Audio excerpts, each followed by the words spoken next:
Tuning class. हम लोग अभी भाग 2 पढ़ रहे हैं। भाग 2 में नागरिकता पढ़ रहे हैं। नागरिकता में हमने सब देख लिया। तो उसमें हम ये देख रहे थे कि नागरिकता अधिनियम 1955 देख रहे थे। तो उसमें हमने कल देखा जो देखा। अब उसमें हमें एक चीज और देखना था कि जैसे हमने देखा था कि किसके आधार पे वहां पर नागरिकता दी जाती थी। तो उसमें हमने 5 चीजें देखा था। ब्रांड देखा था ना। तो ब्रांड में बी फॉर क्या होता था, तो हम कहते थे बी फॉर बर्थ के आधार पे हम क्या देते थे, हमने कहा बर्थ के आधार पे हम नागरिकता देते थे। ठीक ना। ऐसे अब आएगा आर, मतलब ब्रांड में जो आर होता है, और आर का मतलब क्या होता था, रजिस्ट्रेशन। तो आप बताओ रजिस्ट्रेशन को हम कैसे लिखते हैं। तो हमने कहा चलो भैया रजिस्ट्रेशन को अब लिख लेते हैं। और जो रजिस्ट्रेशन के लिए हिंदी होती है उसको हम क्या बोलते हैं, पंजीकरण। तो पंजीकरण से कैसे लोगों को नागरिकता मिलती है, तो इसमें भी कुछ शर्तें होंगी। ठीक ना। कि पंजीकरण का मतलब ये होता है कि भैया उनका कुछ नामकरण होगा, कि उनका नाम रजिस्टर में दर्ज होगा, ऐसा कुछ करवाना होने में। ठीक ना। पहले नंबर पे क्या होगा, किसको हम पंजीकरण के आधार पे नागरिकता देते हैं। तो सबसे पहले आपको याद होना चाहिए कि इसमें भारतीय मूल का व्यक्ति होना चाहिए। ठीक ना। अभी समझाता हूं इसकी क्या होता है। भारतीय मूल का व्यक्ति होना चाहिए। ठीक ना। भारतीय मूल का व्यक्ति हो। भारतीय मूल का ये हुआ बाबू कि जैसे मान लीजिए कि उनके माता पिता कौन है, भारत के नागरिक रहे होंगे, और फिर बाद में उन्होंने किसी बिजनेस पर्पज, या मान लो कि उनकी बाहर कहीं जॉब लग गई हो। ठीक ना। तो वो लोग कहाँ चले गए हों, विदेश में चले गए हों, तो वहां की नागरिकता वो लोग धारण कर लिए हों। तो उन जो वहां की नागरिकता वो लोग धारण कर लेंगे, तो उनका जो लड़का होगा उसको भी वहीं की नागरिकता मिलेगी। लेकिन अब उसके लड़के के समझ में ये बात आई कि नहीं, हमें वहां की नागरिकता नहीं चाहिए, हमें कहाँ की नागरिकता चाहिए, भारत की चाहिए। तो वो लोग भारत आएंगे और भारत से क्या बोलेंगे कि भैया हमें रजिस्टर करवाना है कि हम ताकि भारत के नागरिक कहलाएं। तो इसके लिए अब उसको हम क्या कहते हैं कि ये भारतीय मूल का, मतलब उसके माता पिता कभी ना कभी क्या रहे हों, भारत के नागरिक रहे हों, और उनके लड़के को हम क्या बोलेंगे कि ये भारत के मूल के रहे हों। अच्छा, दूसरे नंबर पे एक और होता है कि मान लो कि भारत का नागरिक वही व्यक्ति है और वो चला गया है, दूसरे देश की नागरिकता ले लिया हो, तो भारत की नागरिकता खत्म हो जाए, फिर बाद में उसको याद आया कि नहीं हमें क्या करना चाहिए, भारत की नागरिकता लेनी चाहिए, तब फिर उसको भी क्या करना पड़ेगा, रजिस्टर करवाना पड़ेगा। ये चीजें इसमें है। तो पहले नंबर पे आप क्या कहोगे कि भारतीय मूल का व्यक्ति होना चाहिए। दूसरी शर्त क्या है, दूसरी शर्त यह है कि जब वो दूसरे देशों से भारत लौट के आए तो कम से कम 7 वर्ष तक उसे भारत में रहना पड़ेगा। अगर वो 7 वर्ष में भारत में रहेगा तभी उसको हम क्या देंगे, तभी उसको क्या मिलेगी, भारत की नागरिकता मिलेगी, अन्यथा उसको भारत की नागरिकता नहीं मिलेगी। तो यहां पर लिख लो कि 7 वर्ष उसे भारत में रहना होगा। 7 वर्ष उसे कहां रहना होगा, तो हम कहेंगे 7 वर्ष उसे भारत में रहना होगा। ठीक ना। दूसरे नंबर पे क्या हो सकता है, मतलब अगला पॉइंट क्या हो सकता है। अब मान लो कि भैया और भी हो सकते हैं, और भी पॉइंट हो। मान लो कि कोई व्यक्ति है, जैसे अभी आपने सुना होगा कि प्रियंका चोपड़ा। अब प्रियंका चोपड़ा ने क्या कर लिया, शादी करके यहां से चली गई, अमेरिका की नागरिकता ले ली। अब उनको याद आया कि नहीं हमें तो भारत की नागरिकता छोड़नी ही नहीं चाहिए। तो वो क्या करेंगी, अगर उनको दोबारा भारत की नागरिकता चाहिए तो उनको पहले भारत में आके कम से कम 7 साल रहना होगा, उसके बाद ही उनको भारत की नागरिकता मिलेगी, अन्यथा उनको भारत की नागरिकता नहीं मिलेगी। अच्छा, दूसरे नंबर पे अभी मान लो यहाँ का कोई व्यक्ति शादी कर लिया जाके विदेश में। ठीक है। अब यहाँ का कोई व्यक्ति जाके शादी कर लिया विदेश में, तो क्या बताओ उसको भी भारत की नागरिकता मिलेगी। भैया उसको उसकी भारत की नागरिकता तब तक बनी रहेगी जब तक वो वहां की नागरिकता धारण नहीं कर लेता। अगर वो वहां की नागरिकता धारण करता है तो भारत की नागरिकता उसकी क्या हो जाएगी, सस्पेंड हो जाएगी, मतलब खत्म हो जाएगी। अगर दोबारा उसको भारत की नागरिकता चाहिए तो भारत में आके पहले उसको 7 वर्ष रहना होगा, उसके बाद ही वो भारत की नागरिकता ले सकेगा। एक पॉइंट ये आपका हो गया। अच्छा, अब मान लो कि कोई व्यक्ति भारत का है, कोई व्यक्ति कहाँ का है, भारत का है, और ये किसी विदेशियों से, मतलब किसी विदेशी से शादी कर लिया। मतलब मैं क्या कहना चाहता हूं कि कोई व्यक्ति भारत का है, अब वो चाहे महिला हो चाहे पुरुष हो उससे मतलब नहीं है। ठीक ना। कोई व्यक्ति भारत का है, अब जाके किसी विदेशी लड़की के साथ शादी कर लिया या विदेशी लड़के के साथ शादी कर लिया, और ये दोनों दाम्पत्य जीवन क्या साथ चाहते हैं, कहते हैं कि हमें नहीं, हमें भारत में रहना है। तो भैया जिसकी नागरिकता दूसरे देश की है, समझ गए, अगर उसको भारत की नागरिकता चाहिए तो कम से कम उसको 7 वर्ष आके भारत में रहना होगा, तभी जाके उसको भारत की नागरिकता मिलेगी। ये भी पॉइंट आपका क्लियर हो गया। और यहां आप लिख सकते हो ना कि शादी करके कम से कम 7 वर्ष भारत में रह चुका हो। अगर इतना नहीं रहेगा तो बाबू क्या उसको मिलेगा, रह चुका हो, तभी उसको क्या मिलेगी, भारत की नागरिकता मिलेगी, अन्यथा उसको भारत की नागरिकता नहीं मिलेगी। अच्छा, अगला पॉइंट सबसे जरूरी बात, समझ गए, कोई भी व्यक्ति हो वो राष्ट्रमंडल देशों का व्यक्ति होना चाहिए। अभी बताता हूं राष्ट्रमंडल देश क्या होते हैं, ठीक ना। तो यहां आप लिख सकते हो राष्ट्रमंडल, ठीक ना, राष्ट्रमंडल देश का नागरिक होना चाहिए। राष्ट्रमंडल देशों लिखो, देशों का नागरिक होना चाहिए, नागरिक होना चाहिए। अब ये राष्ट्रमंडल देश कौन से हैं, अब ये आपसे पूछेगा ये बताओ राष्ट्रमंडल देश कौन से हैं।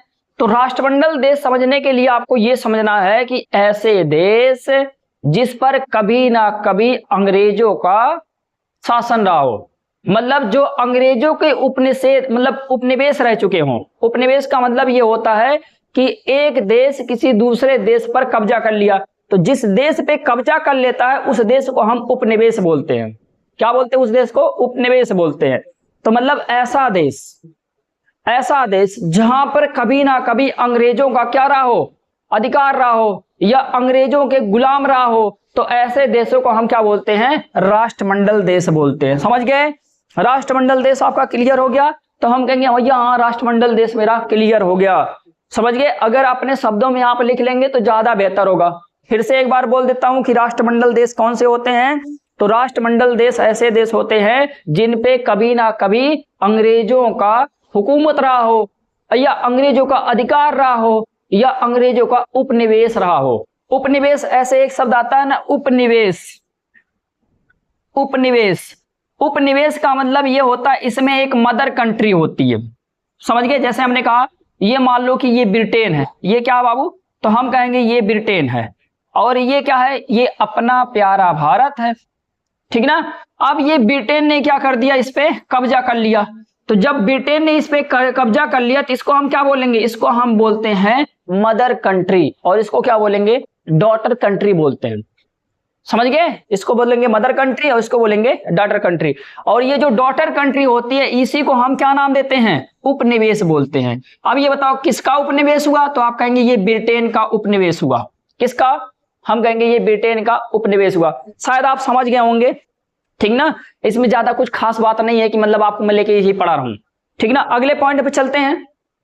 देखो ये रजिस्ट्रेशन वाले में आपको ये 4 पॉइंट याद रख लेना है बस, ठीक ना। पहला भारतीय मूल का होना चाहिए, दूसरा उसको कम से कम 7 वर्ष भारत में आके रहना होगा, अगर वो शादी भी कर लेता तब भी उसके बाद भी उसको 7 वर्ष रहने ही पड़ेंगे, ठीक ना। और तीसरे नंबर पे आपको क्या लिखना होगा, राष्ट्रमंडल देशों का नागरिक होना चाहिए। यहां लिखा हूं नागरिक होना चाहिए, व्यक्ति नहीं लिखा हूं, नागरिक होना चाहिए, मतलब कहीं ना कहीं कि उसके पास नागरिकता होनी चाहिए, ये कह रहा हूं, ठीक ना।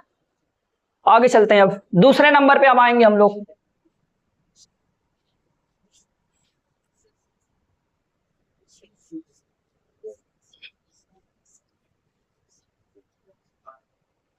देखो अब दूसरे नंबर पे हमने क्या पढ़ा था, ब्रांड में हमने बी का फॉर पढ़ लिया, आर फॉर पढ़ लिया, अब ए फॉर पढ़ेंगे। ए का मतलब होता है एक्विजिशन। ए फॉर क्या होता है, तो हमने कहा एक्विजिशन होता है, एक्विजिशन। और इसका मतलब आपने देखा था भूमि विस्तार, हमने क्या देखा था इसका मतलब भूमि विस्तार, या हमने देखा था निगमन, या हमने देखा था निगमन, या हमने देखा था समावेश। क्या देखा था हमने, समावेश। ये तीनों पॉइंट, मतलब 3 हिंदी है और एक, अच्छा अंग्रेजी में एक और वर्ड आता है इसके लिए, इनकॉर्पोरेशन। इनकॉर्पोरेशन भी आता है ऐसे इनके लिए, ठीक ना। ये इनकॉर्पोरेशन बोलते हैं, चाहे इनकॉर्पोरेशन टेरिटरी के नाम से भी जाना जाता है इनको। ऐसे इसके लिए और एक अंग्रेजी शब्द आता है, अगर आपको लिखना है तो लिख लेना, नहीं तो कुछ खास जरूरी नहीं है। लेकिन अभी इंग्लिश मीडियम वालों के लिए थोड़ा बहुत दिक्कत आ सकती है, तो ये आप थोड़ी से देख लेना। अब अगर आपसे पूछेगा कि बताओ भूमि विस्तार या निगमन, या अगर आपसे पूछा जाए कि ये बताओ एक्विजिशन के माध्यम से कैसे हम नागरिकता देते, भैया इसमें कुछ खास है ही नहीं, कोई भी शर्त नहीं है। बस आप क्या करो, एक देश को कब्जा कर लो, फिर वहां के लोगों को देश की नागरिकता दे दो, बस खत्म। इसमें कोई शर्त ही नहीं है। इसमें आप बताओ कौन सी शर्त बनाओगे, कोई शर्त है? कोई शर्त नहीं है। मतलब हमें क्या करना है, हमने कहा एक क्षेत्र को हमने कब्जा कर लिया और कब्जा करने के बाद वहां के नागरिकों को हमने क्या दे दिया, नागरिकता दे दिया, बस काम खत्म। यही है एक्विजिशन में। जैसे देखो, जैसे हमने कहा कि ये है मान लो भारत, अगर ये भारत है तो हमने कहा यहां पर एक जगह है गोवा। गोवा पहले भारत का हिस्सा नहीं हुआ करता था, हमने देखा था स्वतंत्रता के बाद ही हुआ है। और स्वतंत्रता के बाद कैसे हुआ, आपने ये भी देखा था कि 1962 में ये हुआ था, ठीक ना। और एक यहाँ पर राज्य हुआ करता था सिक्किम, सिक्किम को हमने जाके मिलाया 1974 में, आपने देखा था। अब हमने कहा जैसे हमने सिक्किम को कब्जा कर लिया, अब यहाँ के लोगों को हमें तो भारत की नागरिकता देनी होगी ना। तो अगर इनको हमें भारत की नागरिकता देनी है तो उनको किसके माध्यम से देंगे, एक्विजिशन के माध्यम से देंगे, या इनकॉर्पोरेशन के माध्यम से देंगे, या इन्हीं को हम क्या बोलेंगे, भूमि विस्तार के माध्यम से देंगे, समावेश के आधार पे देंगे। भूमि का विस्तार ही तो हो रहा है। हमने कहा कि हमने गोवा को कब्जा कर लिया, अगर आप गोवा को कब्जा कर लिए तो इसका मतलब अब यहाँ पर गोवा के लोगों को हमें क्या देना होगा, भारत की नागरिकता देनी होगी। तो हम इनको किसके माध्यम से देंगे, तो हम कहेंगे इनको हम एक्विजिशन के माध्यम से देंगे। अच्छा, मान लो कि पूरा जैसे हमने कहा पीओके वाले, या मतलब पाकिस्तान का कुछ हिस्सा हम भारत में मिला लिए, तो वहां के लोगों को अगर से नागरिकता देनी होगी तो हम कैसे देंगे, किसके माध्यम से देंगे, तो हम कहेंगे उसको हम एक्विजिशन के माध्यम से देंगे। बाबू ज्यादा कुछ खास बात नहीं है इसमें, बस इतना ही है, ज्यादा आपको समझना भी नहीं है, ठीक ना। अब देखो दूसरे नंबर पे हमें क्या समझना है, ये आपका हो गया इसमें, ठीक ना, ये आपका इसमें हो गया। इसमें एग्जाम्पल लिख लेना कि जैसे गोवा के लोगों को कैसे दिया गया, पौंडुचेरी भी एक आता है, पौंडुचेरी भी एक आता है, इसको भी दिया गया है, ठीक ना। इन सबको, सिक्किम आता है, एक सिक्किम आता है, तो यहाँ के लोगों को हम किसके माध्यम से नागरिकता दिए हैं, तो आपसे पूछ ले तो आप बता देना कि एक्विजिशन के माध्यम से यहाँ को हम नागरिकता दिए है। कोई भी देश जिस पे भारत ने कब्जा कर लिया हो या जिसको अपने में मिला लिया हो, वहां के लोगों को जो भी नागरिकता दी जाएगी किसके माध्यम से दी जाएगी, तो हम कहेंगे एक्विजिशन के माध्यम से दी जाएगी। समझ गए। अब आप आते हैं, देखो अब आता है आपका एन फॉर, और एन का मतलब होता है नेचुरलाइजेशन, नेचुरलाइजेशन, और इसको हम क्या बोलते हैं हिंदी में, देशीकरण बोलते हैं। क्या बोलते हैं इसको हम, देशीकरण बोलते हैं। इसको पहले आप समझो बढ़िया से भैया, पहले एक दो बार तो आप अपने मन से बोलो कि ये होता है नेचुरलाइजेशन, ठीक ना, बोलो। इसमें हम कहेंगे कि भैया इसमें हम किसको आधार बनाएंगे, हम किसको इसको आधार नहीं बनाएंगे। सबसे पहले आपसे पूछेगा कि क्या आधार बनाएं, तो सबसे पहले अगर आपसे पूछे कि हमें अगर देशीकरण से नागरिकता देनी है, मतलब नेचुरलाइजेशन से अगर हमें नागरिकता देनी है, तो आपको एक चीज याद होना चाहिए कि इसका जो आधार होगा चयन होगा, और चयन को हम अंग्रेजी में बोलते हैं सिलेक्शन प्रोसेस, ठीक ना, सिलेक्शन। इसमें हम क्या करते हैं, सिलेक्ट करते हैं। सिलेक्ट का देखो पहले एक होता है चुनाव और एक होता है मतलब एक होता है इलेक्शन और एक होता है सिलेक्शन। इनको भी समझ लो, थोड़ी थोड़ी अगर आप जानते ही रहोगे तो आप बहुत अच्छे हो जाओगे, ठीक ना। इलेक्शन और सिलेक्शन। बाबू ये इलेक्शन क्या होता है, सिलेक्शन क्या होता है। इलेक्शन में क्या होते हैं, बहुत सारे लोग एक लोग को चुनते हैं, अंतर समझना। इलेक्शन में क्या होता है, बहुत सारे लोग एक लोगों को चुनते हैं। जैसे मान लीजिए कि आपके यहाँ कोई नेता खड़ा होगा, मान लेते हैं कोई कैंडिडेट खड़ा है, तो उसको हम जाते हैं वोट देते हैं, तो ये क्या हो जाता है, इलेक्शन हो जाता है। क्योंकि हम जा रहे हैं उसका चुनाव करने जा रहे हैं ना, जो आपको अच्छा लगेगा उसको आप वोटिंग करेंगे, तो उसको हम क्या बोलते हैं, वही है आपका इलेक्शन। और सिलेक्शन क्या होता है, बहुत सारे लोग मिलके एक लोगों को चुनते हैं। जैसे आप कभी कंपनी में गए होंगे इंटरव्यू देने, तो वहां आप देखते होंगे कि बोर्ड बने होते हैं, बोर्ड मेंबर होते हैं, कम से कम 3-4 लोग 4-5 लोग रहते हैं, ठीक ना। उसमें क्या होते हैं, 4-5 लोग रहते हैं, ठीक। तो इलेक्शन में क्या होता है, ढेर सारे लोग मिलके एक लोगों को चुनते हैं। और सिलेक्शन में क्या होता है, इसमें हम कहेंगे कि इसमें ढेर सारे लोग होते हैं और एक लोगों को चुनते हैं, मतलब उल्टा है। जैसे हमने कहा कि इसमें बहुत सारे लोग होंगे, जैसे हमने कहा कि ये समझ जाओ कि ग्रुप होगा और ये ग्रुप जो मिलके किस क्या करेगा, मतलब उसमें से एक लोगों को ये सिलेक्ट करते हैं ना, जैसे कहे बॉस। अच्छा ये ऐसे समझो, ऐसे समझो कि जैसे हमने कहा कि अगर हमें एक लोगों का चुनाव करना होगा और एक लोगों को अगर हम चुनाव करना होगा तो हम क्या करते हैं, उनको वोटिंग करते हैं। तो जो आप वोट देते हो ये आपका होता है इलेक्शन, ये है आपका चुनाव। लेकिन अगर हम सिलेक्शन की बात करते हैं तो ये आपका कहां पर चलता है, जैसे हमने कहा कि जैसे कुछ मान लो कि कोई संस्था है या कोई इंटरव्यू बोर्ड है, वो क्या करता है, उसमें 4-5 मेंबर होते हैं, तो वो पढ़े लिखे लोग होते हैं, तो वो एक लोगों को वहां से क्या करते हैं, चुनते हैं। उसको हम क्या बोलते हैं, सिलेक्शन हो रहा हो। समझ गए? तो इलेक्शन और सिलेक्शन में आपको अंतर समझ में आया। और सिलेक्शन की जो हिंदी होती है चयन होती है, और इसका जो होता है इसका हम क्या बोलते हैं, चुनाव बोलते हैं। समझ गए? शायद अब आप समझ गए होंगे, यही चीजें है। तो अगर आपसे कोई पूछे बताओ नेचुरलाइजेशन का मतलब क्या होता है, तो हिंदी में बोलोगे देशीकरण। और अगर पूछेगा कि बताओ इसका आधार क्या है, तो आप बताना कि ये चयन है। इसका आधार क्या है, इसका आधार चयन है। देखो जो क्वेश्चन यहां पर बताएंगे या जो चीजें आपको पढ़ाएंगे ये सब पेपर में सीधे छपने वाले, एज इट इज जैसे कि स्टेटमेंट टाइप में सीधे छपेंगे। तो हमें यही पढ़ना था कि बताओ नेचुरलाइजेशन या देशीकरण से हमें कैसे देंगे। तो इसमें भी बाबू कुछ शर्तें होंगी, तो शर्त नंबर आप लिखोगे। शर्त कौन कौन सी लगेंगी?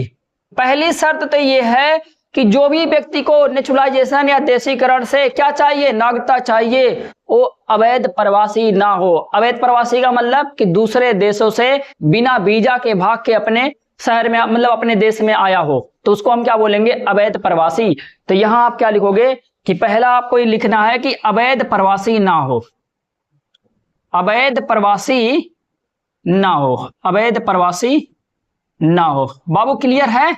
अवैध प्रवासी ना हो। अगर वो अवैध प्रवासी है तो बताओ उसको क्या हम नागरिकता दे सकते हैं? तो हम कहेंगे नहीं, ठीक ना, हम क्या कह सकते हैं, नहीं। दूसरे नंबर पे शर्त क्या लिखोगे? हम कहेंगे वह किसी देश का होना चाहिए। किसी देश का होना चाहिए का मतलब क्या भैया, ये एलियन देश का भी होना चाहिए। एलियन का मतलब जो इनेमी एलियन है, नहीं, इनेमी एलियन का होना चाहिए, नहीं होना चाहिए, वो डिपेंड करता है कि देंगे कि नहीं देंगे। क्योंकि देखो नेचुरलाइजेशन जो होता है ना, ये सरकार के ऊपर डिपेंड करती है, सरकार किसको देना चाहेगी। अगर वो चाहेगी कि अमेरिका के लोगों को ना, मतलब यहाँ पाकिस्तान के लोगों को ना दे, तो नहीं देगी। अब कहेंगे कोई आतंकवादी पाकिस्तान से आया, कहा कि हमें नेचुरलाइजेशन से, देशीकरण से भारत की नागरिकता दे दो, तो ये संभव नहीं है, नहीं दिया जाएगा। लेकिन अभी वहीं से मान लो कि पाकिस्तान से कोई अच्छा आदमी आ रहा है, तो उसको अगर से भारत सरकार उसको भारत की नागरिकता देनी चाहती है तो उसको दे सकता है। तो इसीलिए यहां पर मैं क्या लिखवा रहा हूं, तो आपको भी लिखेंगे किसी देश का होना चाहिए। किसी देश का होना चाहिए मतलब वो पहले किसी देश का नागरिक रहे, किसी देश का होना चाहिए, किसी देश का होना चाहिए। देखो ये क्लास जो हमारी चलती है, मैं आपको बता दूं यहां मैं कहीं भी जल्दबाजी नहीं कर रहा हूं पढ़ाने में, आराम आराम से पढ़ा रहा हूं, ताकि आप एकदम जैसे ऑफलाइन में पढ़ते हो ऐसे यहां पर भी ऑफलाइन में बैठ के पढ़ो, ठीक ना। यहां पर जल्दबाजी में आपको पीपीटी दिखा के नहीं, चीजें नहीं पढ़ाई जा रही, चलो हाँ पीपीटी लाए वहां ऐसे ऐसे करके पाई पार के मतलब आपको पढ़ा दें, ठीक ना।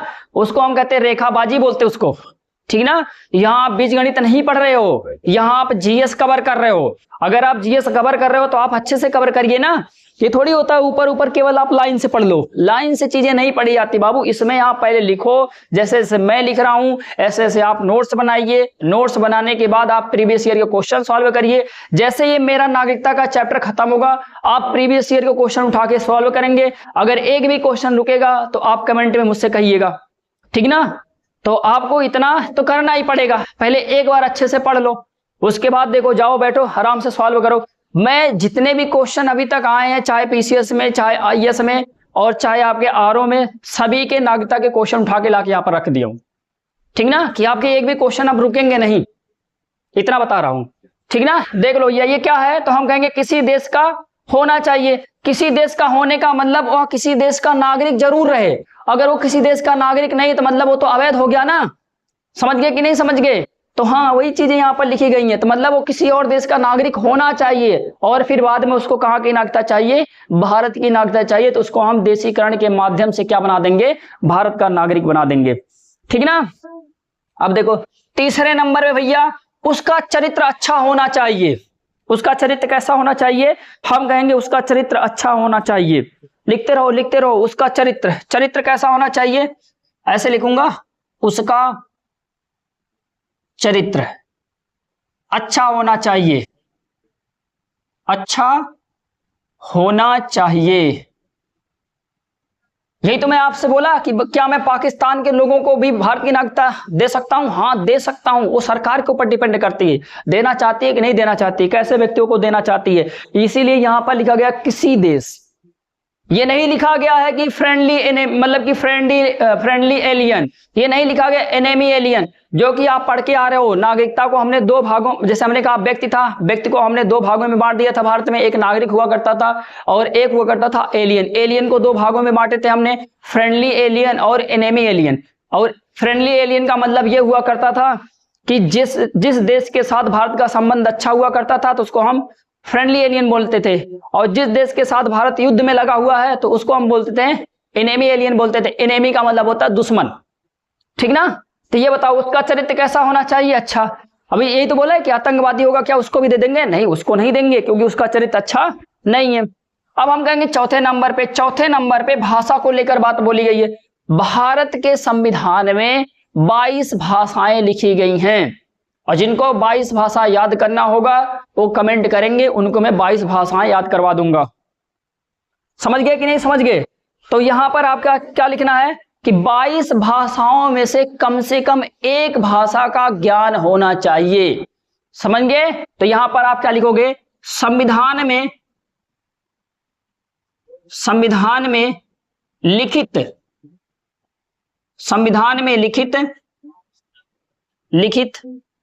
22 भाषाओं में से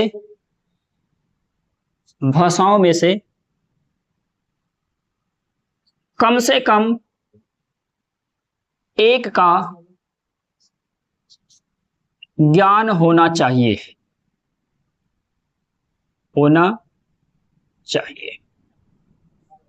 ठीक ना। कम से कम उसको 22 भाषाओं में से कम एक भाषा का क्या होना चाहिए? ज्ञान होना चाहिए।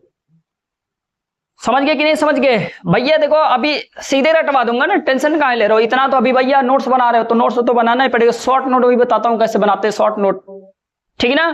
फिर देखो, अब अगर आपसे कोई पूछे कि क्या और भी चीजें हैं, हाँ और भी चीजें हैं। जिस भी व्यक्ति को नेचुरलाइजेशन या देशीकरण से भारत की नागरिकता चाहिए उसको भारत के संविधान में विश्वास रखना पड़ेगा, ठीक ना। कहां? तो हम कहेंगे भारतीय संविधान में विश्वास होना चाहिए। क्या लिखेंगे? भारतीय संविधान में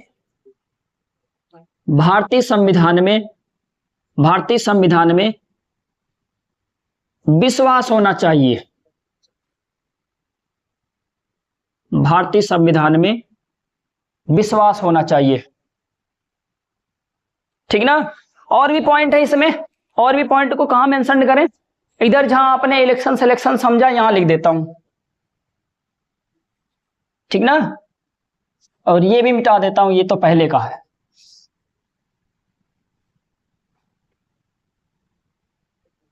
ठीक।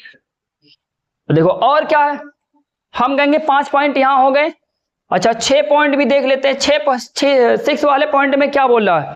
कह रहा है देखो 14 वर्षों में से कम 11 वर्ष उसे भारत में रहना चाहिए, ठीक ना। कितना वर्ष? तो हम कहेंगे 14 वर्ष।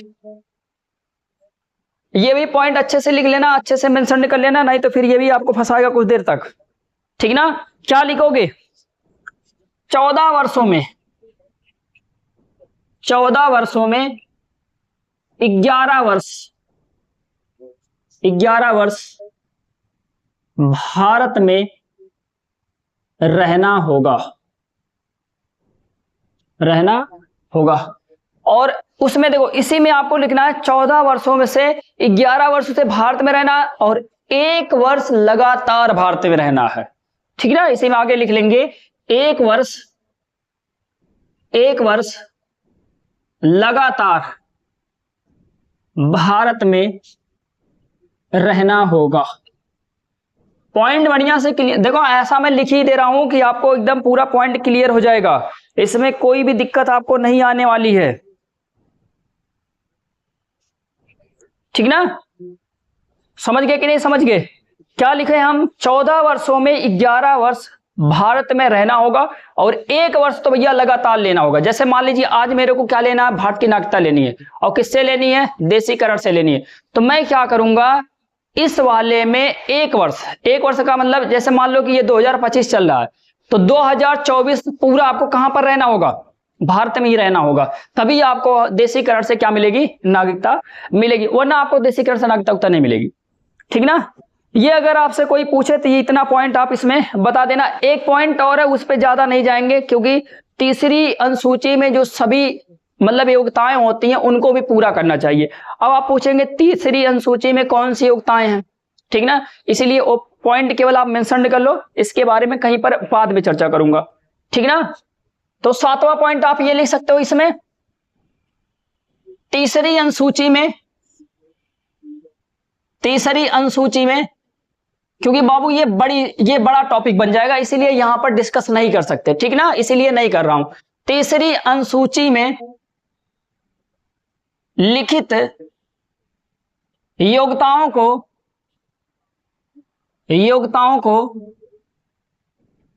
पूरा करता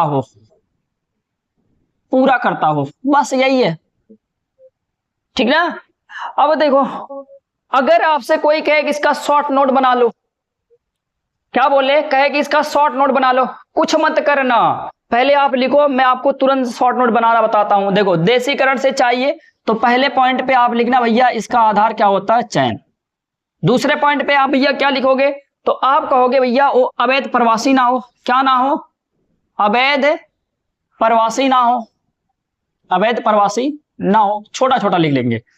तीसरे नंबर पे हमने कहा कि वह किसी भी देश का नागरिक होना चाहिए, क्या लिखेंगे, किसी देश का क्या होना चाहिए, किसी देश का नागरिक होना चाहिए। ठीक ना, किसी देश का क्या होना चाहिए, नागरिक होना चाहिए। और देखो, अच्छा चरित्र होना चाहिए, अच्छा चरित्र रखता हो। और क्या लिखोगे, हम कहेंगे अच्छा चरित्र। फिर देखो, भाषा में 22 भाषाएं हैं, इसमें से किसी एक का ज्ञान होना चाहिए, किसी एक का क्या होना चाहिए, ज्ञान होना चाहिए। ऐसे करके क्या करते हैं हम लोग ना, शॉर्ट नोट बनाते हैं, और जब शॉर्ट नोट अपना बन जाता है तो हम क्या करते हैं, आसानी से चीजों को समझ जाते हैं। अगला लिखेंगे, संविधान में विश्वास लिखेंगे।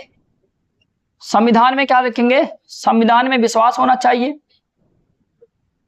संविधान में क्या होना चाहिए, विश्वास होना चाहिए। और देखो, अगला लिखेंगे 14 वर्ष में, कहां, 11 वर्ष भारत में और 1 वर्ष लगातार, बस खत्म। ठीक ना, यही करना है आपको, इतना आपको थोड़ी लिखना, इतना केवल नोट्स मेंशन करने हैं, फिर वहीं आप छोटा से क्या करेंगे, शॉर्ट नोट बनाएंगे, शॉर्ट नोट। ठीक ना, अगर कोई आपसे पूछ ले भैया बताओ कि देशीकरण से कैसे नागरिकता मिलती है, तुरंत आप बताओ भैया, देशीकरण का जो आधार होता है ना, चयन होता है। चयन का मतलब भैया अगर से आपको मंत्रालय चाहेगा तो, गृह मंत्रालय चाहेगा तो देगा, नहीं चाहेगा तो नहीं देगा, इसीलिए इसको बोला गया चयन है ये। ठीक ना, अवैध प्रवासी आप ना हो, अगर आप अवैध प्रवासी हो तो आपको इसके देशीकरण से आपको नागरिकता नहीं मिलेगी।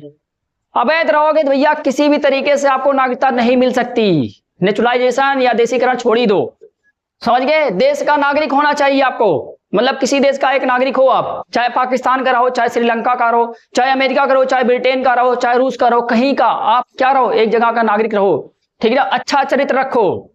ठीक ना, ऐसे भी अच्छे लोगों की सब जगह पर डिमांड होती है, भगवान के पास भी और आपके पास भी।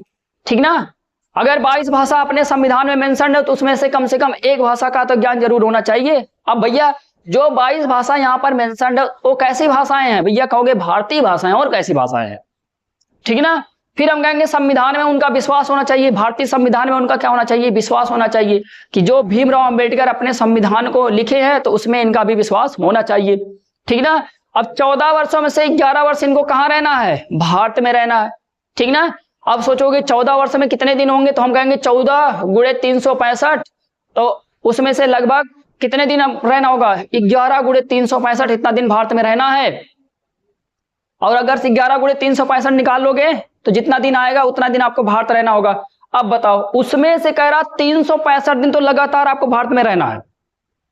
समझ गए इतना पॉइंट, अगर इतना आप समझ गए तो आपको देशीकरण समझ में आ गया, समझ गए। अब यहां से हम आगे चलते हैं, एक और बच्चा है डिसेंट वाला।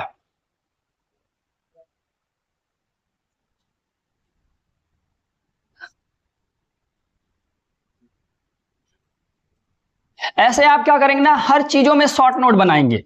ये तो मैं बड़ा था इसीलिए मैंने इसमें बना दिया। ऐसे आप हर चीजों में शॉर्ट नोट बनाएंगे ताकि आपको चीजें बहुत आसानी से हर चीजें समझ में आ जाए।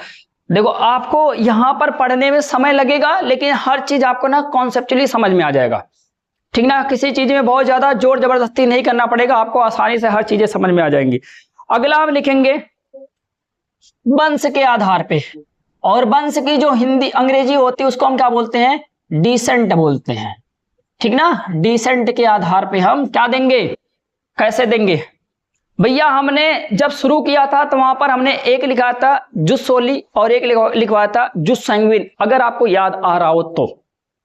पढ़े थे आप लोग, पहले उसको समझ लो, थोड़ा याद कर लो। जुस सोली पढ़े थे हम, और क्या पढ़े थे, जुस सैंग्विन पढ़े थे आप,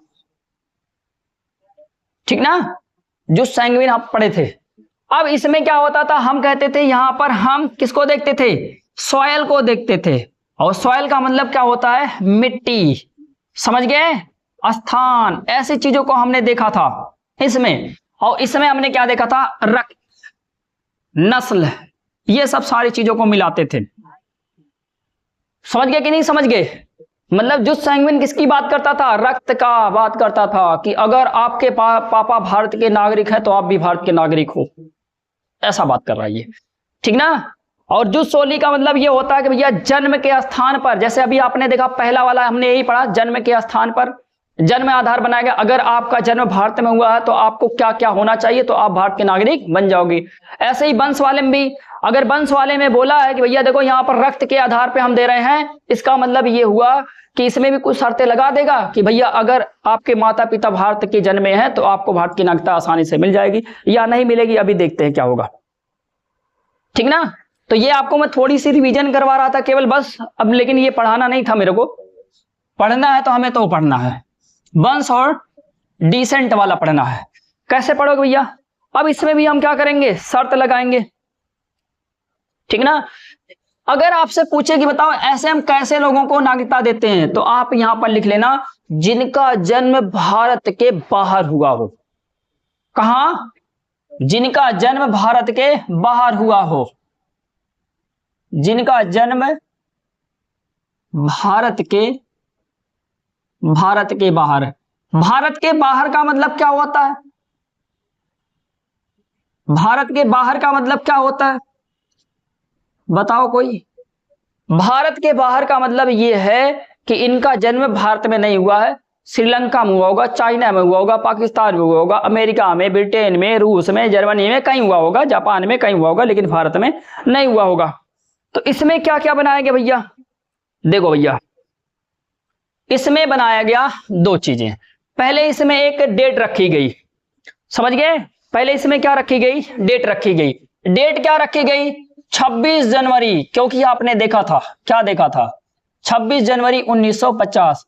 आपने ये देखा कि जो नागरिकता अधिनियम 1955 आया है, इसमें किसकी बात करता है, हम कहते हैं स्वतंत्रता के बाद जो हमें भारत के लोगों को नागरिकता देनी है, या मतलब भारत में जो कहीं से आके नागरिकता लेना चाहता है, तो जिनके पास भारत की नागरिकता नहीं है और स्वतंत्रता के बाद वो भारत की नागरिकता लेना चाहते हैं, तो उनके लिए हमने लाया था नागरिकता अधिनियम, ठीक ना, 1955। तो ऐसे यहां पर बोला गया कि 26 जनवरी 1950 से लेकर कहां तक, 10 दिसंबर 1992। अभी अभी आपने पढ़ा ये सब डेट कि पहली बार नागरिकता में कब संशोधन हुआ, 1986 में, दूसरी बार कब, 1992 में, फिर 2003, 2005, 2015, 2019, ऐसे ही तो पढ़ के आए थे भी कुछ देर पहले,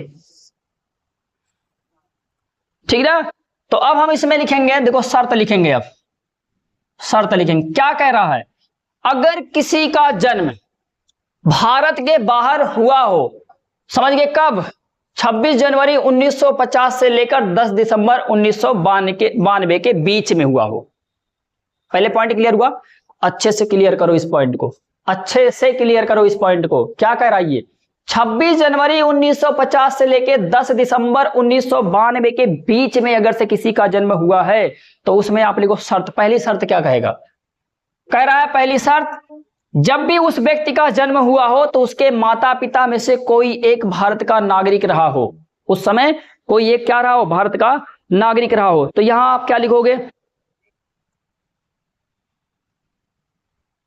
ठीक ना? क्या लिखेंगे पहले वाले में? पहले वाले में हमें यही पॉइंट लिखना है कि जन्म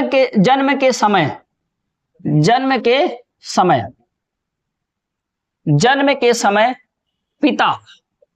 पिता या माता पिता दोनों में से, माता पिता में से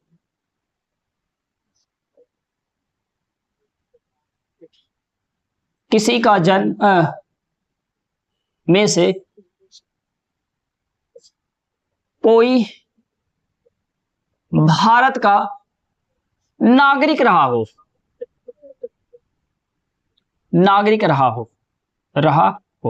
क्या कह रहा भैया? ये कह रहा, देखो सुनो पहले, कह रहा अगर जैसे मान लो कि 26 जनवरी 1950 से लेके 1992 के बीच में किसी का जन्म हो गया, ठीक ना, लेकिन कहां हुआ? भारत के बाहर हुआ, लेकिन जिसका जन्म हुआ है उसके माता पिता क्या है? भारत के नागरिक हैं, उन्होंने अभी दूसरे देशों की नागरिकता नहीं ली है। तो इसको भी क्या मिलेगा? इसको भी वंश के आधार पे या डिसेंट के आधार पे आराम से भारत की नागरिकता मिल जाएगी। इसको ज्यादा पापड़ बेलने की जरूरत नहीं है, ठीक ना। अब कह रहा भैया अगर मान लो कि इससे आगे गया हो तब क्या होगा?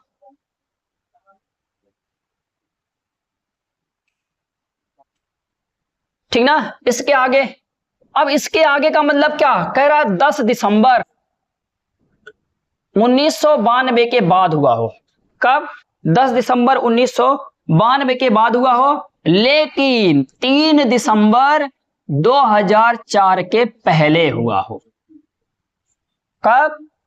कह रहा है 10 दिसंबर 1900, सॉरी यहां पर 1992 होना चाहिए, ठीक ना। 10 दिसंबर 1992 से लेकर किसके बीच में? 3 दिसंबर 2004 के बीच में अगर से किसी का जन्म होता है तो वो बताओ भारत का नागरिक होगा कि नहीं होगा?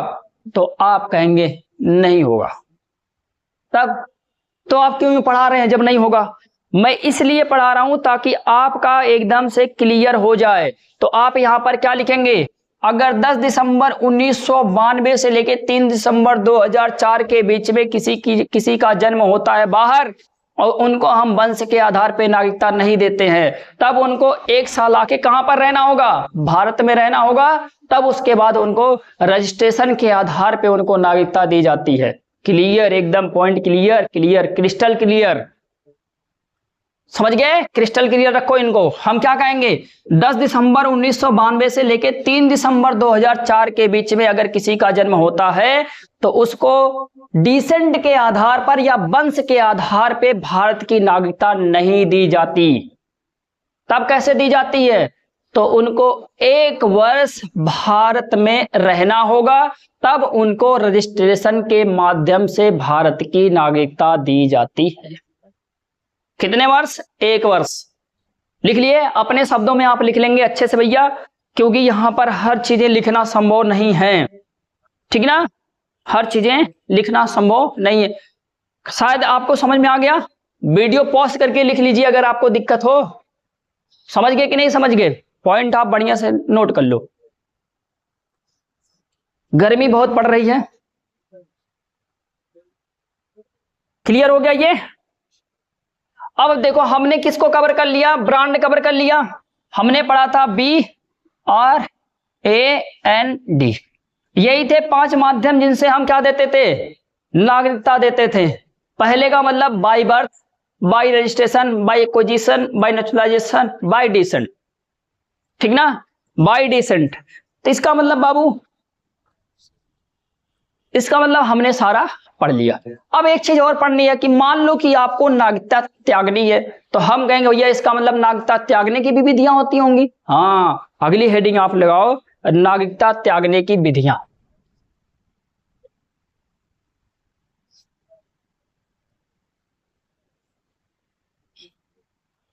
कॉन्सेप्ट ऐसे पढ़ते रहो, चीजें में इंटरेस्ट अपने आप आता रहेगा। तो यहां मैं क्या लिखूंगा, नागरिकता, नागरिकता त्यागने की विधियां, नागरिकता त्यागने की विधियां, नागरिकता त्यागने की विधियां। पहली विधि को हम क्या बोलते हैं, पहली विधि को बोलते हैं रिनंसिएशन बोलते हैं। क्या बोलते हैं, रिनंसिएशन बोलते हैं। रिनंसिएशन का मतलब होता है स्वैच्छिक, मतलब स्वैच्छिक त्याग, अपने मन से जो त्याग दिया जाता है उसको बोलते हैं स्वैच्छिक त्याग। ठीक ना, तो मैं यहां पर लिख रहा हूं रिनंसिएशन, रिनंसिएशन इसको बोलते हैं स्वैच्छिक,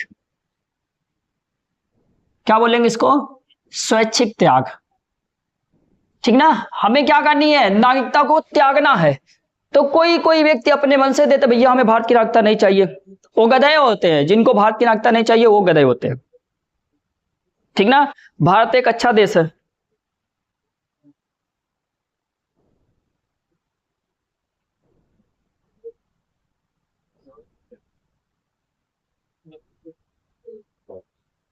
ठीक ना,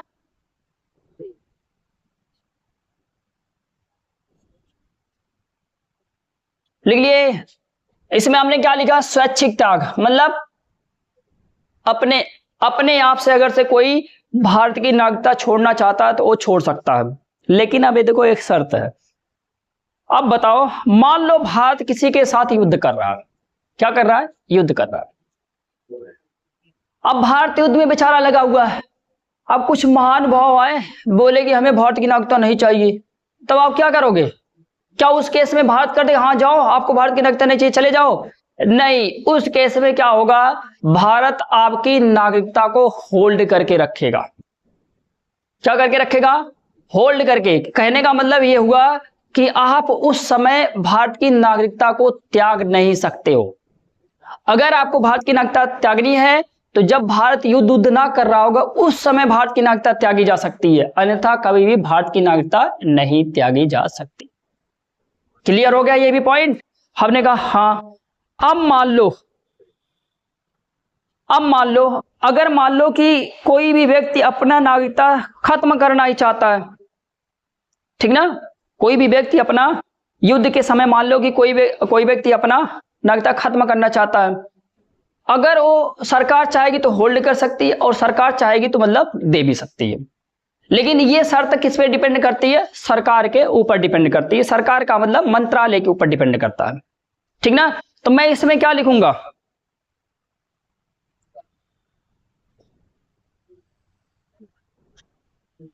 ठीक ना, मैं इसमें क्या लिखूंगा, इसमें मैं ये लिखूंगा कि जो नागरिकता अपने मन से त्यागी जाती है उसको हम कहते हैं स्वैच्छिक त्याग, नागरिकता का स्वैच्छिक त्याग। यहां पर आप लिख लो अपने मन से, अपने मन से कुछ नहीं होते हैं।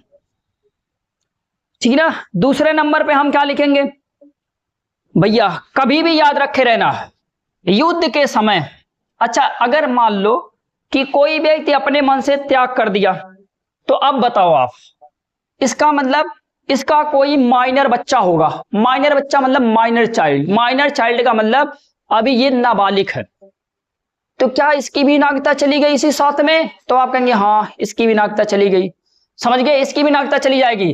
तो यहां आप क्या लिखोगे, minor child, minor child, minor child, minor child की नागरिकता, नागरिकता भी खत्म हो जाती है, खत्म हो जाती है, खत्म हो जाती है। माइनर चाइल्ड का मतलब बाबू ये होता है कि 18 वर्ष से कम, 18 वर्ष से कम। अगर कोई भी व्यक्ति स्वैच्छिक त्याग करता है भारत की नागरिकता का तो उसका जो नाबालिग बच्चा है उसकी भी नागरिकता चली जाएगी। लेकिन अगर 18 वर्ष से ज्यादा है मतलब बालिग है, तब डिपेंड करता है वो भी बालक अपना नागरिकता त्यागना चाहता है कि नहीं। अगर त्यागना चाहता तो त्याग सकता, अगर नहीं चाहता है तो नहीं त्याग सकता। ठीक ना, बालिग में ये नहीं अलाउड है। समझ में आ रहा है ना आपको। समझ गए? माइनर चाइल्ड की भी नागरिकता क्या हो जाती है, खत्म हो जाती है। अगर कोई भी व्यक्ति, जैसे मान लो कि आपके पापा हैं और अभी आप मान लो 16 साल के हो, 17 साल के हो, और आपके पापा ने भारत की नागरिकता छोड़ दी, तो इसका मतलब आपकी भी नागरिकता चली जाएगी। लेकिन अब मान लो कुछ लोग 20 वर्ष के होंगे और आपके पापा नागरिकता छोड़ना चाहते हैं, तो इसका मतलब अगर आप 20 साल के हो, तो अगर ये आपके ऊपर डिपेंड करेगा, आप भी भारत की नागरिकता छोड़ना चाहते हो अपने पापा के साथ, तो आप कहोगे नहीं, तो आप भारत के नागरिक हो। अगर कहते हो हाँ पापा छोड़ रहे हैं, हम भी छोड़ देंगे, फलो फलो में बह गए, तो इसका मतलब ये हुआ कि आप क्या कर गए, अब आप भी भारत की नागरिकता छोड़ सकते थे तब। समझ गए? बस यही इतना था इसमें। अब हम कहेंगे लेकिन बताओ युद्ध के दौरान, युद्ध के समय, किसके समय, युद्ध के समय क्या आप नागरिकता का स्वैच्छिक त्याग कर सकते हो? देखो भैया आप करो, लेकिन सरकार के ऊपर डिपेंड करती है कि सरकार आपको छोड़ रही कि नहीं छोड़ रही। अगर सरकार के मन में हुआ छोड़ दे तो छोड़ दिया, ठीक ना, लेकिन ऐसे सरकार क्या करती है, होल्ड कर सकती है। तो यहां आप क्या लिखेंगे, युद्ध के समय केंद्र सरकार नागरिकता होल्ड कर लेती है, नागरिकता होल्ड कर लेती है। अब नागरिकता होल्ड करने का मतलब क्या है, क्या भैया, मतलब नहीं छोड़ने दे रही है आपको। क्यों नहीं छोड़ने दे रही है? क्योंकि अभी बेचारी युद्ध में लगा है और आप छोड़ के जा रहे हो भारत को, ये अच्छी चीजें नहीं होती हैं, ठीक ना। दूसरे में हम लिखते हैं टर्मिनेशन, टर्मिनेशन, टर्मिनेशन इसका मतलब होता है समापन। हिंदी में इसको क्या बोलते हैं, समापन। हिंदी में क्या बोलेंगे इसको, टर्मिनेशन को समापन बोलेंगे। क्या बोलेंगे, समापन बोलेंगे, ठीक ना। समापन का मतलब क्या भैया, अगर आप दूसरे देश की नागरिकता ले लेते हो तो भारत की नागरिकता अपने आप खत्म, ठीक ना। तो यहां हम क्या लिखेंगे, टर्मिनेट हो जाती है, दूसरे देश की नागरिकता लेने पर, नागरिकता लेने पर यहां लिखेंगे भारत की नागरिकता खत्म हो जाती है, भारत की नागरिकता खत्म हो जाती है, ठीक ना। अच्छा इसमें भी क्या अपवाद है, हाँ अपवाद भैया, इसमें भी अपवाद यही है कि युद्ध की स्थिति में नहीं, युद्ध की स्थिति में नहीं, युद्ध की स्थिति में नहीं, ठीक ना। मैं एक एक चीज क्लियर करके, अपवाद का मतलब एक्सेप्शन, ठीक ना, जो चीजें नहीं होनी चाहिए वो चीजें हो रही हैं, ठीक ना। जैसे हम टर्मिनेट तो हो जाता, समाप्त तो हो जाता, लेकिन अगर से युद्ध चल रहा तब नहीं खत्म करेंगे, ठीक ना। अगला लिखेंगे आप डेप्रीविएशन, तीसरे नंबर पे क्या लिखेंगे, डेप्रीविएशन। और डेप्रीविएशन को हिंदी में हम कहते हैं सरकार द्वारा वंचित, सरकार द्वारा वंचित, सरकार द्वारा वंचित। आप बताओ क्या कह रहा है ये डेप्रीवेशन। डेप्रीवेशन देखो, डेप्रीवेशन का मतलब भी होता है वंचित करना, मतलब आपको दूर कर देना, ठीक ना। बताओ कैसे लोगों को हम डेप्रीवेट कर देंगे कि सरकार द्वारा उनको वंचित कर दिया जाए। भैया आप भारत की नागरिकता लेने लायक हो ही नहीं, तो क्यों आपको दिया जाए नागरिकता, क्यों नहीं भैया, क्योंकि आप फ्रॉड हो। क्या हो आप, फ्रॉड हो। तो जो फ्रॉड होते हैं या जो धोखे से नागरिकता प्राप्त कर लेते हैं, तो इनकी नागरिकता को क्या कर दिया जाता है, खत्म कर दिया जाता है। तो बताओ किनको भारत की नागरिकता से वंचित किया जाता है, तो हम कहेंगे देखो भैया ऐसे लोगों के साथ जो फ्रॉड वाला काम करते हैं, ठीक ना। इसलिए फ्रॉड काम नहीं करना है, भारत के बारे में सोचना है, भारत के संविधान को फॉलो करना है। और भी चीजें होती हैं भारत की, जितनी भी मतलब आप देख रहे होंगे जितने भी प्रॉब्लम्स है, जैसे क्लाइमेट चेंज हुआ, गरीबी हुआ, इन सब मुद्दों पे हमेशा हमें क्या करना चाहिए, बहस करना चाहिए, ताकि इनसे हमें नए नए फैक्ट निकले। आगे जब आप कुछ लायक हो जाओ तो इन सब चीजों पे कुछ ना कुछ काम करो, ठीक ना, हमें बड़े बड़े चीजों पर कार्य करने हैं, ठीक ना, इसलिए ऐसी चीजों पर नहीं कि हम फ्रॉड वाला काम करें, धोखे से कुछ काम कर लें, ये सब नहीं, धोखाबाजी नहीं, ठीक ना।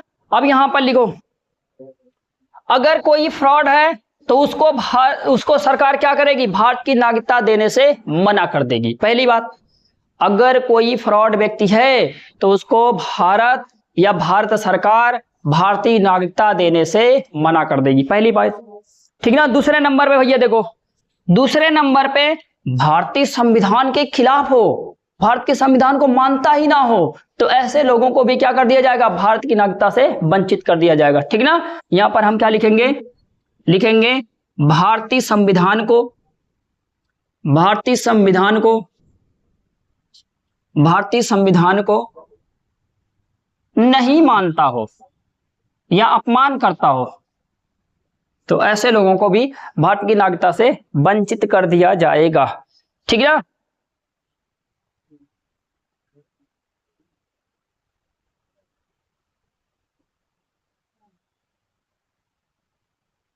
हो गया, एक और लिखेंगे, एक और लिखेंगे। अब मान लो किसी व्यक्ति ने पंजीकरण के 5 साल के अंदर किसी दूसरे देश में जाके जेल में बंद हो गया।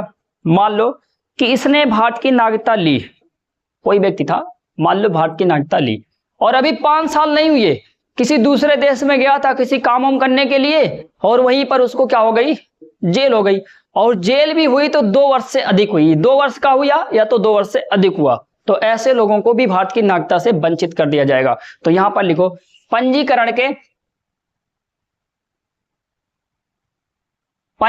के 5 वर्ष के अंदर, 5 वर्ष के अंदर किसी दूसरे देश में, किसी दूसरे देश में, कहां, किसी दूसरे देश में 2 वर्ष से, 2 वर्ष से जेल में हो, ठीक ना। अभी उसको मतलब करा हो, अभी उसको 5 वर्ष नहीं हुए पंजीकरण के, और उसी के दौरान किसी दूसरे देश में जाके वो क्या हो गया, 2 वर्ष जेल में बंद है, तो ऐसे लोगों की नागरिकता भी क्या करता है, भारत खत्म कर देता है, ठीक ना। एक और लिखेंगे भैया, 7 वर्ष लगातार किसी दूसरे देश में जाके रह रहा हो, कितने वर्ष, 7 वर्ष, 7 वर्ष लगातार किसी दूसरे देश में रह रहा हो, रह रहा हो, तो उसकी भी नागरिकता को क्या कर दिया जाता है, खत्म कर दिया जाता है, ठीक ना। अच्छा, एक पॉइंट अगर और आप लिखना चाहते हो तो आप लिख लो कि जैसे कुछ लोग होते हैं ना, अवैध व्यापार करते हैं, दुश्मनों का साथ देते हैं युद्ध में, तो ऐसे लोगों को भी नागरिकता खत्म कर दी जाती है। सब कहां से, डेप्रीवेट कर दिया जाता, भैया तुम भारत की नागरिकता लायक हो नहीं, तुम भारत के नागरिक बनने लायक ही नहीं हो, तो आपको क्यों नागरिकता दी जाए। तो मतलब यहां लिखेंगे, युद्ध के दौरान, युद्ध के दौरान, युद्ध के दौरान दुश्मन देश का, दुश्मन देश का साथ देना, दुश्मन देश का साथ देना, दुश्मन देश का साथ देना, ठीक ना। और ऐसे आप लिख सकते हो, अवैध व्यापार करना, ठीक ना, जो भी फालतू फालतू चीजें होती हैं सब इसमें आप रख सकते हो, अवैध व्यापार करना, ठीक ना, यही सब सारी चीजें हैं इसमें। डेप्रीवेशन भी खत्म हो गया, डेप्रीपेशन भी खत्म हो गया। अब 1-2 चीजें और हैं, उनको भी पढ़ा देते हैं, ठीक ना। तो त्यागने की विधियां भी हमने देख लिया। तो 3 प्रकार से हम भारत की नागरिकता को त्याग सकते हैं। कौन कौन सा है, एक हमने देखा रिनंसिएशन, दूसरा हमने देखा टर्मिनेशन, और हमने देखा डेप्रीवेशन। सभी हिंदी में भी मेंशन है, अच्छे से कर लेना। अब हम पढ़ेंगे, आगे पढ़ेंगे एक प्रकार की और आपको मतलब नागरिकता दी जाती है, वो वाला पढ़ेंगे, जिसको बोलते हैं OCI। ओसीआई पे क्वेश्चन 2019 में, 20 में, 21 में, 22 में, सभी में आए थे, इसलिए ओसीआई के बारे में थोड़ी सी पढ़ेंगे।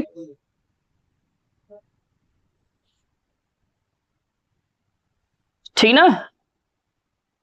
अब अगली हेडिंग आप लगाओगे ओसीआई, इसका मतलब है overseas, overseas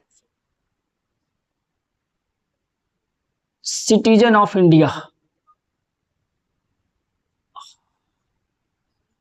overseas citizen of India, ये क्या भैया?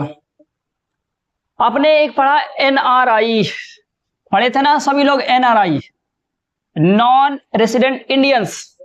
ये क्या होते थे? जो 6 वर्ष, मतलब 6 वर्ष का 6 महीने से ज्यादा बाहर जाके रह लिए हैं, उनको हम क्या बोलते हैं? एनआरआई बोलते हैं। अच्छा, अगर दिन आए ना तो दिन में याद रखे रहना, ऐसे तो बोला जाता है 6 माह, और इनको जब दिन में लिखा जाता है तो हम कहते हैं 183 दिन कहा जाता है। ठीक है ना, 183 दिन बाहर रहे हो, 183 दिन क्या रहे हो? बाहर रहे हो। तो ऐसे लोगों को हम क्या बोलते हैं? ऐसे लोगों को बोला जाता है कि ये क्या हैं? हम कहेंगे ये हैं भारत के एनआरआई। ऐसे ही आप इसमें भी लिखेंगे कि देखो ओसीआई क्या होता है? ओवरसीज सिटीजन ऑफ इंडिया होता है। ये ज्यादातर समझ जाओ कि उद्योगपति जो नहीं होते उनके लिए ये बनाया गया है। ठीक ना, ये कोई दोहरी नागरिकता नहीं है कि जैसे मान लो कि हाँ इनको हम ये वाली भी नागरिकता दे दें भारत में और ये दूसरे देशों की भी नागरिकता लेके टहल रहे हैं। ये कोई नागरिकता नहीं है, ये समझ जाओ कि एक प्रकार का केवल परमिट कार्ड होता है, इसलिए इसको हम नागरिकता इंक्लूड नहीं करते हैं।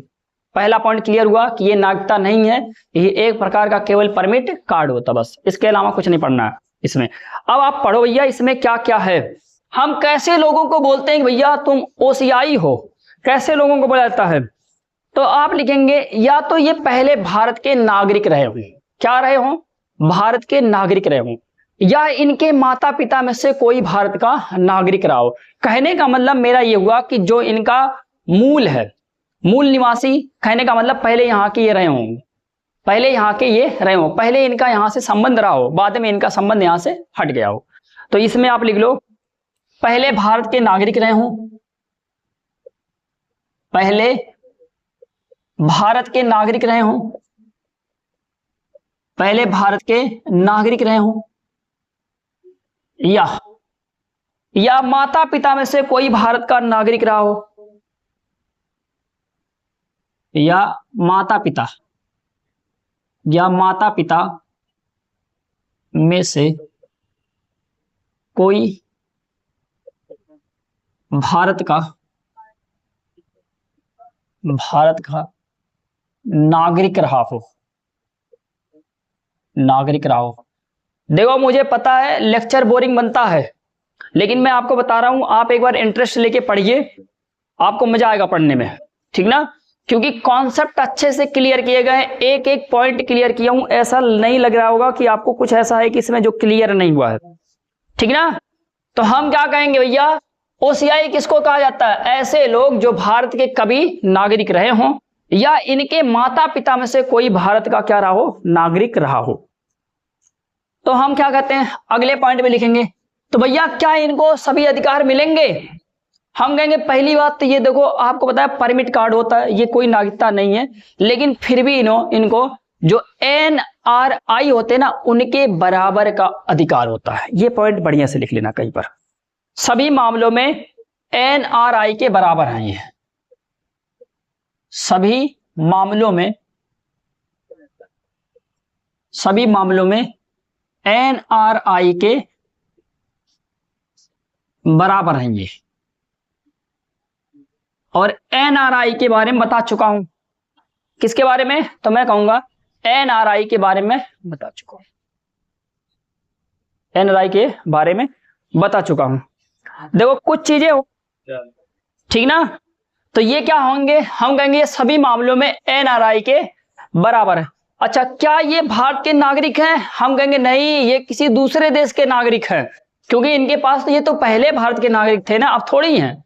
तो हम कहेंगे ये किसी दूसरे देश के नागरिक हैं, दूसरे देश के नागरिक हैं, ये दूसरे देश के नागरिक हैं। दूसरे देश के नागरिक हैं। इतना आप पढ़ लो, सिटीजनशिप में आपको कहीं से भी पढ़ने उड़ने की जरूरत नहीं पड़ेगी। अगर आप पढ़ रहे हो तो मतलब मूर्ख हो, केवल आप क्वेश्चन लगाओ। इतना पढ़ने के बाद आप जाके सीधे पेपर सॉल्व करो।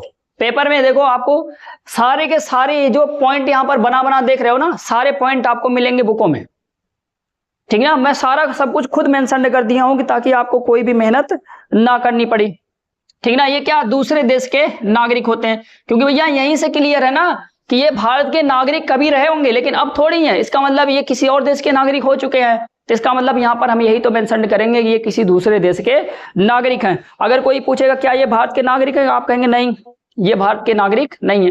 तो ओसीआई क्या होता है, तो हम कहेंगे देखो ओसीआई जो है, अगर आपसे पूछे क्या है तो आप क्या बताएंगे, कहेंगे देखो ओसीआई एक प्रकार का दीर्घकालिक वीजा होता है। क्या होता है, ऐसे लिखेंगे ओसीआई भारत आने के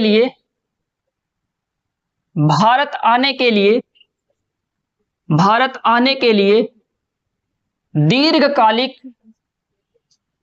दीर्घकालिक वीजा होता। अब बताएंगे आप वीजा क्या होता है। वीजा होता है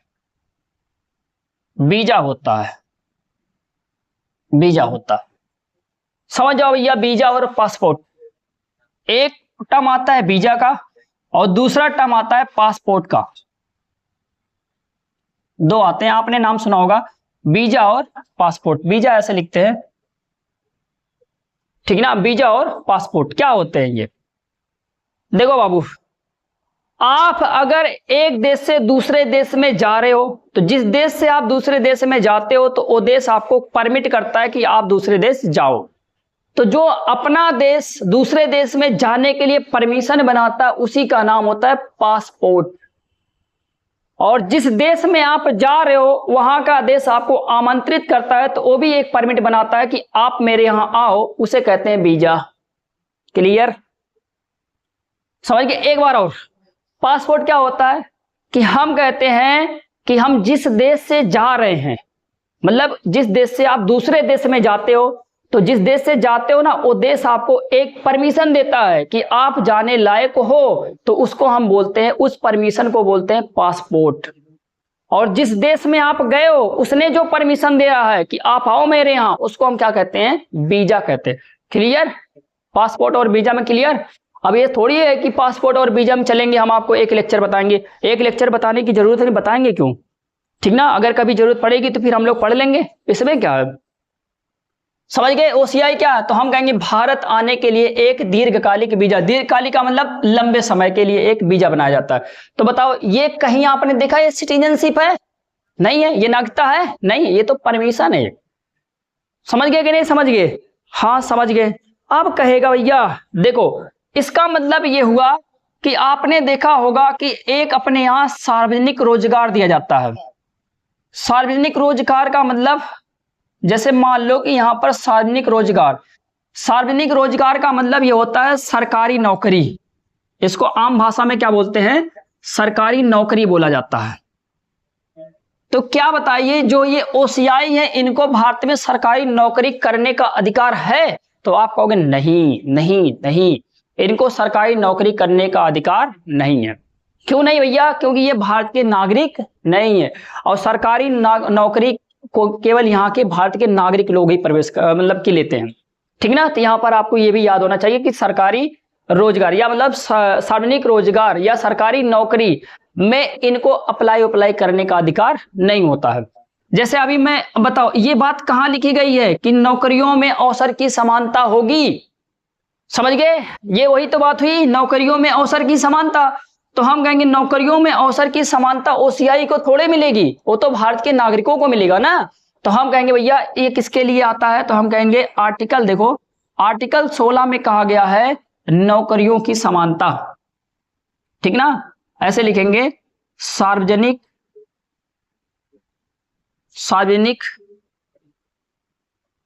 नौकरियों में समानता,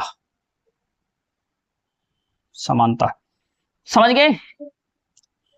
तो इसमें आप लिख लेंगे इनको नहीं मिल रहा, इनको समान अवसर नहीं मिलेंगे, इनको समान अवसर नहीं मिलेंगे। तो मैं ऐसे लिख देता हूं कि समान अवसर नहीं मिलेगा, समान अवसर नहीं मिलेगा। क्या ओसीआई आईएएस बन पाएगा? हम कहेंगे नहीं। पीसीएस बन पाएगा? नहीं, क्योंकि ये क्या ओसीआई, ये तो वीजा ऐसे आया कमाने धमाने के लिए, ठीक ना, ऐसे केवल कमाने धमाने के लिए ये आया है, ठीक ना। अब देखो, अब एक पॉइंट और लिखेंगे कि इनको लिख लेंगे ना, इनको सभी प्रकार के अधिकार दिए गए हैं। जैसे भारत के नागरिकों को अधिकार दिए गए, ऐसे इनको भी सभी प्रकार के अधिकार दिए, लेकिन 4 अधिकार ऐसे हैं जो इनको वंचित कर दिया गया है, ठीक ना। तो पहले आप लिखेंगे भारतीय नागरिकों की तरह, भारतीय नागरिकों की तरह, भारतीय नागरिकों की तरह सभी प्रकार के अधिकार दिए गए, लेकिन 4 अधिकारों से इनको क्या कर दिया गया है? वंचित कर दिया गया है। 4 अधिकार से वंचित किया गया है, 4 अधिकार से वंचित कर दिया गया है।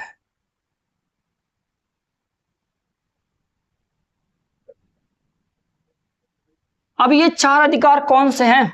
4 अधिकार हम ऊपर देखेंगे। अब ये 4 अधिकार कौन से हैं? तो हम कहेंगे ये 4 अधिकार हम ऊपर देखेंगे।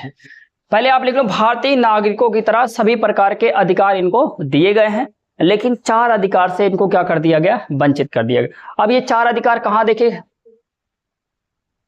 4 अधिकार देख लो भैया।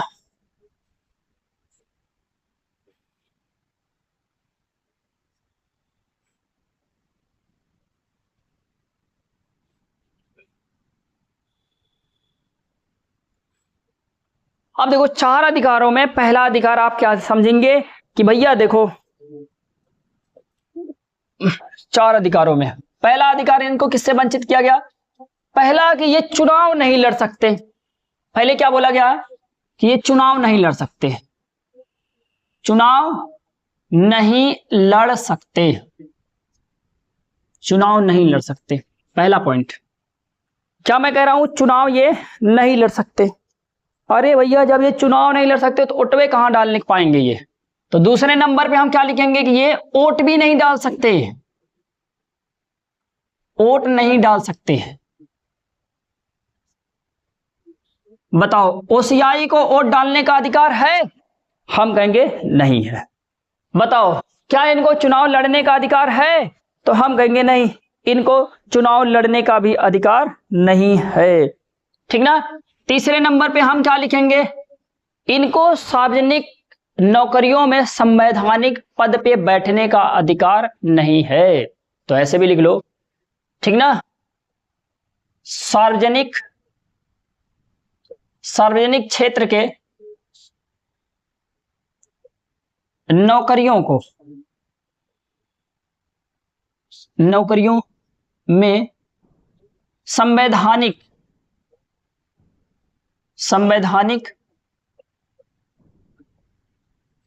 पदों पर नहीं बैठ सकते या ग्रहण कर सकते, जैसे आप लिख पाओ लिख लो। और चौथा ये है खेती वाली जमीन नहीं खरीद सकते, ये खेती वाली जमीन ये नहीं खरीद सकते, खेती वाली जमीन नहीं खरीद सकते, नहीं खरीद सकते, ठीक ना। ये आप पहले याद रख लेंगे। पहले तो ये होंगे इनके पास क्या होगा? भारत की नागरिकता नहीं होती है, ठीक ना, ये किसी दूसरे देश के नागरिक होते हैं, लेकिन इनको एनआरआई के पूरा बराबर का अधिकार होता है, सभी मामलों में ये उन्हीं के बराबर होते हैं, ठीक ना। और इनको 4 प्रकार के अधिकार से क्या कर दिया गया? वंचित। और चारों में आप देख लो, चुनाव नहीं लड़ सकते, वोट नहीं डाल सकते, और अगर से कहीं पर सार्वजनिक नौकरी है तो उसमें ये का संवैधानिक पद है तो उन पदों पे भी ये नहीं जा सकते। और क्या है? खेती वाली जमीन को भी ये नहीं खरीद सकते। कौन सी जमीन को ये नहीं खरीद सकते? तो हम कहेंगे खेती वाली जमीन को ये नहीं खरीद सकते। अच्छा अब अगले टॉपिक पे चलेंगे, लेक्चर लंबा हो रहा है ये वाला।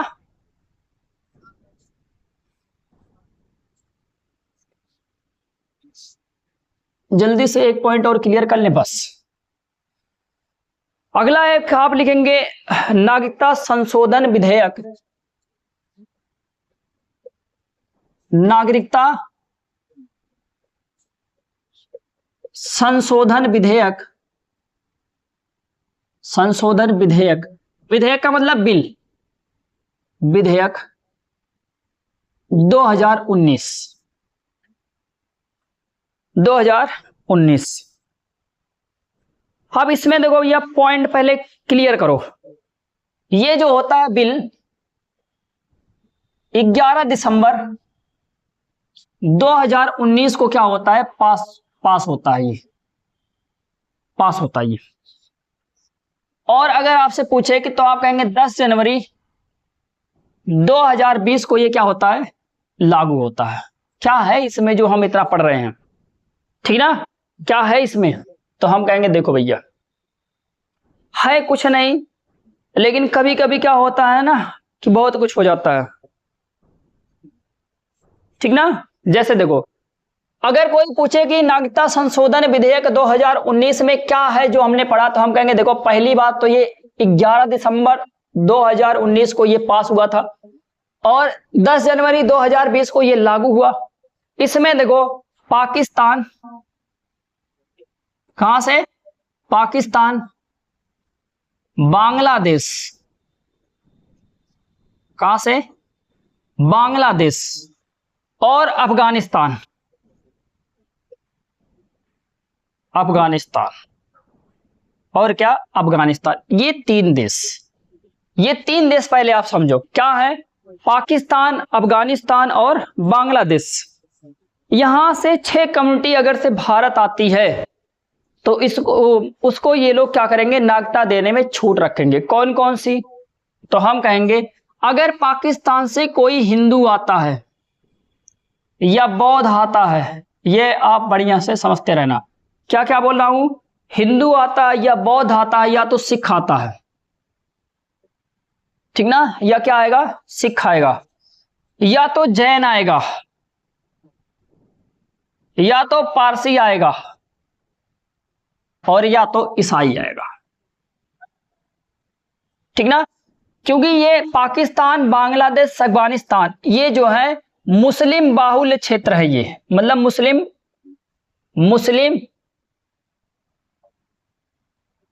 मुस्लिम बहुसंख्यक देश है ये। इसका मतलब क्या होता है, बहुसंख्यक मतलब बांग्लादेश, पाकिस्तान और अफगानिस्तान में जो होते हैं मुस्लिम ज्यादा होते हैं, वहां वो बहुसंख्यक के रूप में है, और बाकी हिंदू, बौद्ध, सिख, जैन, पारसी, ईसाई ये सब किस में है, तो हम कहेंगे ये अल्पसंख्यक के फॉर्म में वहां पर पाए जाते हैं। तो बात क्या हुई, तो जो ये आपका नागरिकता संशोधन विधेयक 2019 है, उसने कहा कि देखो पाकिस्तान, बांग्लादेश और अफगानिस्तान से अगर हिंदू, बौद्ध, सिख, जैन, पारसी, ईसाई भारत आते हैं, कहां पर, भारत आते हैं, भारत, अगर ये लोग भारत आते हैं तो पहले इनको 11 वर्ष तक भारत में रुकना होता था, तब इनको भारत की नागरिकता मिलती थी। कितने वर्ष, 11 वर्ष। और इन्होंने घटाकर उसको कर दिया कि भैया आओ भारत, आपको केवल 5 वर्ष रहना होगा भारत में, आपको भारत की नागरिकता मिल जाएगी, ठीक ना।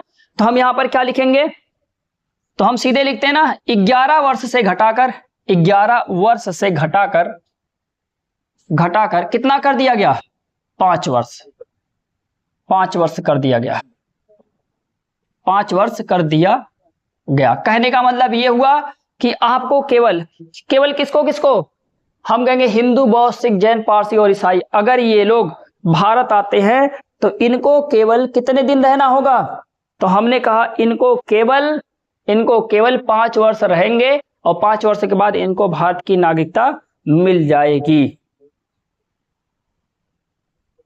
ठीक ना। समझ गए कि नहीं समझ गए, हम गए हाँ।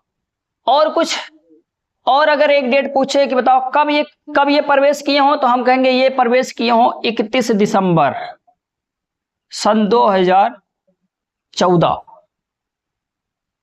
ठीक ना। सन 2014 से भारत में भारत में प्रवेश किए हों, प्रवेश किया। अब बताओ ये क्या कर रहा है?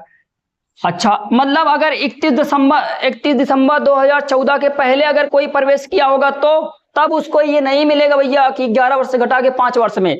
उसके बाद जो लोग आए हैं, मतलब 31 दिसंबर 2014 से बाद, कहने का मतलब 2015 से, ये 2015 से जो भारत में आए हैं उनको हम क्या देंगे? भारत की नागरिकता दे देंगे। जो पहले 11 वर्ष उनको भारत में रुकना पड़ता था, अब कितने वर्ष केवल रुकना पड़ेगा? हम कहेंगे केवल 5 वर्ष में उनको क्या मिल जाएगी? भारत की नागरिकता मिल जाएगी। समझ गए? ये पॉइंट क्लियर हो गया आपका? ठीक ना? देखो हम लोग इतना इसमें पढ़ लिए हैं, आज आपका भाग 2 खत्म हो चुका है। ठीक ना? अब आपको हम पढ़ाएंगे भाग 3। पढ़ाएंगे नहीं, हम पढ़ेंगे, और पढ़ेंगे उसको भी ऐसे विधिवत पढ़ेंगे। आप बढ़िया से विधिवत नोट्स बनाओ। जो भी अगर आपको कुछ डाउट होता है तो आप कमेंट में करते रहिए। कमेंट अभी आप आता ही नहीं है, ठीक ना?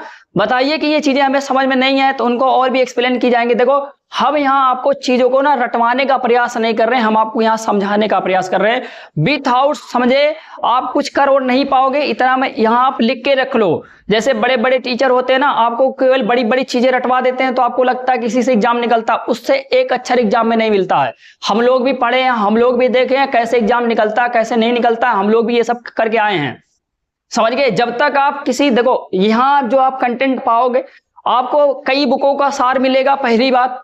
दूसरे नंबर पे आपको यहाँ पर हर चीज को टॉपिक से टॉपिक लिंक किया हूं, ठीक ना, ताकि आपको चीजें ऐसे एक रिदम में याद रहे, ठीक ना। और अगर आप सोचते हो कि केवल हम 4 आर्टिकल 5 आर्टिकल पढ़ के हम, मतलब आप पीसीएस निकाल लो, आप आरओ निकालो, ये आप भूल जाना। समझ गए? बिना मेहनत के तो आपको पता है कुछ नहीं मिलता, तो ये क्या मिलेगा? समझ गए? और अब मैं बता रहा हूं, ये अपने पूरे YouTube के हिस्ट्री में ये आपको पूरा लेक्चर, विधिवत लेक्चर मैं यहाँ पर कवर कर रहा हूं ताकि आपका भी कल्याण हो। ठीक, तो अगर आपको कोई भी दिक्कत हो तो आप कमेंट करते रहिए। ठीक, धन्यवाद।